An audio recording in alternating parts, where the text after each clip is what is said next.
Aloha, amigos. I did my nails all by myself with acrylics. They don't look great on this hand, but we're just going to look at this one. I just did a crystal move. Hey, Crystal. So today's topic is going to be a Crystal Harris topic as well. Sexual assault. Raising some eyebrows, huh? Yeah, sexual assault. It happens to a lot of people.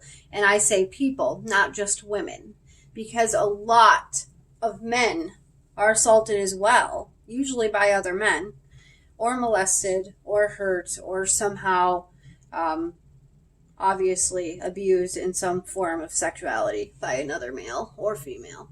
It can go both ways. So, sexual assault comes in many forms. Your husband can sexually assault you if he tries to sleep with you and you say no and it happens anyways. That's sexual assault. And it's domestic violence because nobody should be doing that. Now, I understand that there's times where you're just messing around and maybe lines are crossed by accident. I do understand that. But when someone says no, no means no unless they're in a rape play fantasy, and that's different, and there's safe words for that. So remember your safe word. Anyways, so I'm going to tell you my story of sexual assault and how it has affected me as a person. And this is one of the harder subjects that I don't really like to talk about. I tend to stray from it because it hurts me to talk about it, but it has affected me as a whole in my life. So let me start off by telling you my first run-in with sexual assault. And this is why women should not make things up about being abused or raped by men if they haven't. This is my first run-in. So when I was 13, I started dating a guy who was a couple years older than me. He was about 16 when I was 13.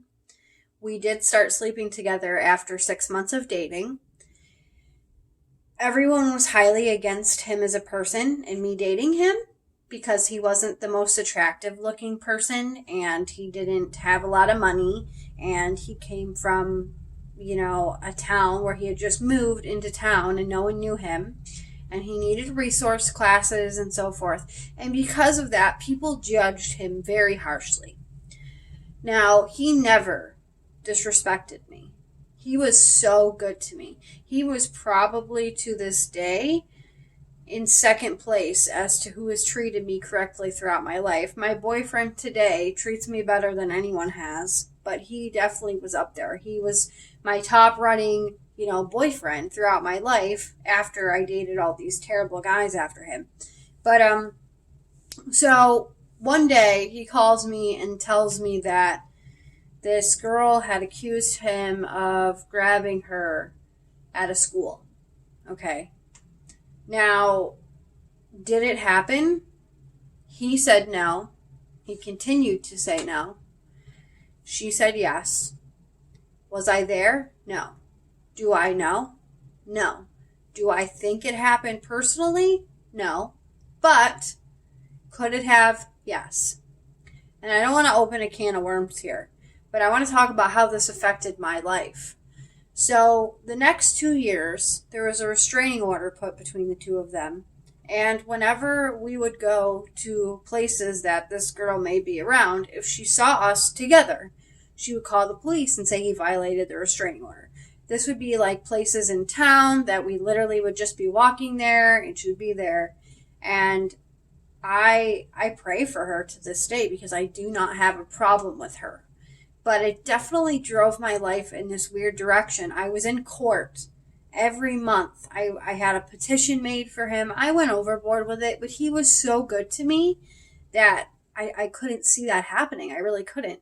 And he never forced sex on me. He never tried to do anything that I wasn't comfortable with. And I think that helped shape me as a person. And he was a virgin. And so was I. So we took each other's virginities. Now, yes, we were kind of gross and we, slept around all over the place sometimes. And we were like those nasty kids that had too much sex. But, ew. Ugh. Besides that point, what I'm saying is that he was good to me and I cherish that we had that from each other.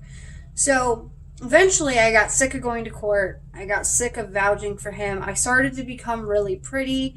I got friends. I was growing into my looks, and he just wasn't cutting it. And I also was 13 when we started seeing each other. So, of course, like, I wasn't going to stay with him for the rest of my life. We were young, you know.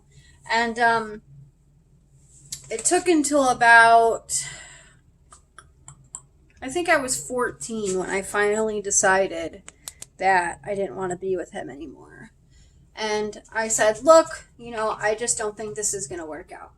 Now, after that, after we broke up, the court stuff stopped and they never talked again. And everything was fine. And he was fine. And he ended up having kids with this girl and moving away and doing his thing. I haven't seen or heard from him in over 6 years, maybe more, but I definitely thank him for that. So my life was involved in the court system young. I felt like I was discriminated against. I felt like people didn't like me because of my boyfriend, but I wouldn't give him up because he was good to me. And eventually they did win, and I broke up with him because I didn't know what to believe anymore because I was so strung out on dealing with this. And it hurt me as a person to have to go through this over and over again and watch him suffer and suffer myself. So do I think that sometimes people do make these things up for attention? Yes. Do I know that situation itself was made up? No, I don't. I wasn't there. I know that the several times that we were in the same vicinity, I was there and I did witness that, and things were said that didn't happen in those situations. Now, the next thing I want to talk about, my first run-in with sexual assault personally was when I was about 17 and a friend of mine got drunk with me and basically just started to have sex with me without my permission. And I let it happen.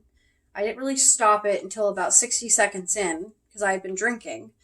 And I hopped out and I went home. And I remember I was to blame for quite some time. I can't even remember if I went home. I don't know what happened. I just know I ended up leaving either the next morning or right after. But I felt really nasty and gross over this because it felt like it was unprecedented. I didn't want it to happen. And I had been friends with this person. So for us to sleep together was not what I wanted. And I felt like it was wrong, you know. And do I think he was in the wrong? To a degree, yes. But I also kind of led him on that path by letting him do it. But at the same time, no, I didn't want it. And it bothered me for a while. It did. So after that, I was blamed by other people, you know, completely blamed. I was told it was all my fault, you know, I was a whore, whatever, called a slut, shouldn't be sleeping around, whatever. So then down the road, I end up, same situation, a guy that, well, that's a different story. Okay, so I end up going to rehab after I become a heroin addict and decide to go to Florida for treatment. When I get to Florida, I go into this rehab and I decide to leave because my boyfriend left. And I got scared and I used in the rehab and decided I wanted to go home. So some guy on Facebook messaged me and said he knew my friend in Florida from a detox center and that he would come pick me up and take me to a halfway house. So I'm like, all right, great. And I grabbed this girl that I met in the treatment center from Buffalo, and she comes with me. And immediately this guy is thinking that one of us is going to sleep with him, which he wanted me to sleep with him. And I said over and over again, no, I'm not going to. I don't want to. And she said she actually volunteered to sleep with him. And the thing I did that was wrong, instead of just being like, no, neither of us are going to do that, I let her do it. But it turned out where basically she slept with him for drugs, and then he still wanted to sleep with me for whatever reason.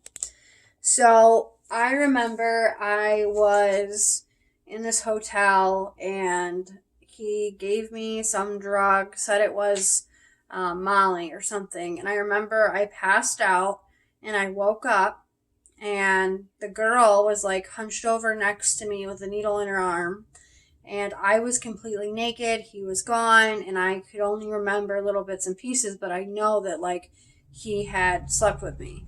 And it wasn't, I said no. I definitely said no. So I end up having to leave the hotel with nothing because everything was gone. I got frisked by the police because they thought I was a prostitute on the side of the road. I tried to have them help me. They wouldn't help me. I then knocked on every door in the motel at 3 a.m. trying to get help. And finally somebody opened and he said, listen, I have a halfway house I can take you to. So I felt better, and I go with this guy that I don't know, and we go to this halfway house, and there's multiple people sleeping on the floor, sleeping everywhere. He says he runs this halfway house, and he slams me up against a wall and starts making out with me. And immediately I'm like literally on the verge of suicide because I'm so upset, and I tell him to stop and he won't stop. And then finally he goes, fine, I've been shooting crack anyways. I can't get hard, so it doesn't matter. And I calmed down. I was like, please take me back. Please take me to my friend. So he takes me back, and she is actually sleeping with somebody in the hotel that's probably like 70 years old. And he leaves as soon as we walk in, and I grab her. I tell her we need to go. She goes. We go back to this house, and then she ends up sleeping with the guy that pushed me into the wall. And in the morning, we find out he did not own that halfway house. He had nothing to do with that halfway house besides making money off putting people in it. Yeah, it was a mess. So, I remember for 3 days I was suicidal. I didn't know how to deal with life. I didn't know what happened. I felt disgusting. I felt used up. I felt meaningless and worthless. And I knew that if I said anything, I was going to get in trouble with my boyfriend because he wasn't going to understand. And sadly, I didn't explain what happened, but once I was reunited with him and my friends, about a month later, I told the friend from Florida that the guy that had taken advantage of me said he knew. I told the friend about that. His name was Ryan, that I was friends with. And I said, hey, listen, this happened to me. This guy said he knew you, and that's why I let him pick me up. And immediately my friend Ryan was enraged. He said, you need to report this. That's rape. You need to report it. And I didn't want to. I was like, I don't want to. I don't want to get into it. I know he lives in Delray. I don't want him to hurt me, blah, blah. And he said, no, we're going to report it. So we go up to a service desk and end up reporting it. And I try not to. I'm like, I don't want to. I don't want to get into this. And she writes on a sticky note, Bree Jane's rape. That's all she writes, and puts it on the table and forgets to pick it back up. So one of the girls walks in, sits down, sees the paper, and immediately proceeds to tell my boyfriend that I'm trying to press charges on him for rape because all she saw was my name and rape.